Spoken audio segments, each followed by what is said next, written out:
Mount Zion music. Hear me, no. Hear me, let me talk. Demon, are you there?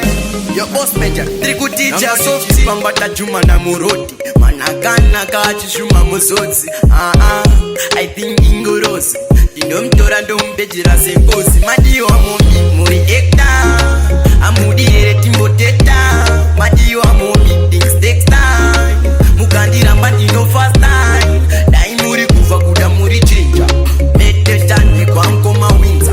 Anchada kunyura muru donda ziza. Jika kupa moyo wangu zantemene vita. Lesa da utko soida ondera. Tata vita akapa pusa ai ondera. Kutara feya maimwana ndo kufarira. Hai muri tepi yangu mnondi itira. Gel kushika pancha sofa. Anfunge gel kure mume wanka soda. Anbude gel kushika pancha sofa. Anbude gel upongwane munda ground. Ude gel uzimadiyo amomi muri ekta. Amudi ere timbo teta. Madiyo amomi things takes time. Mukandira mbandi no fast time. Dai muri kufa kuda muri chinja. Meteshane kwa mkoma winza. Anchada kunyura muru donda ziza. Jika kupa moyo wangu zantemene yoyo. Garvamye joti joti sa ulengende. Mengwana na maloti. Diri kupiliva sheshua muri woti. Musandi nanji semu koti. Cause we gonna dance together. Itachinja weather. Hamuri kufira mumisa kama kalita. Tapota msandi teta moyo wa udimeta. Madiyo amomi muri ekta.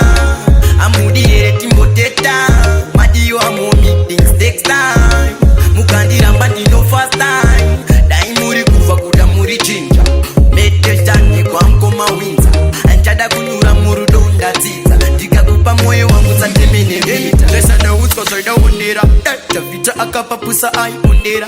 Kutara feya maimwana ndo kufarira. Hai muri tepi yangu mnondi itira. Gel kushika pancha sofa. Anfunge gel kure mume wanka soda. Anbude gel kushika pancha sofa. Anbude gel upongwane munda ground. Bude gel uzimadiyo amomi muri ekta. Amudi ere timbo teta. Madiyo amomi things takes time. Mukandira mbandi no fast time.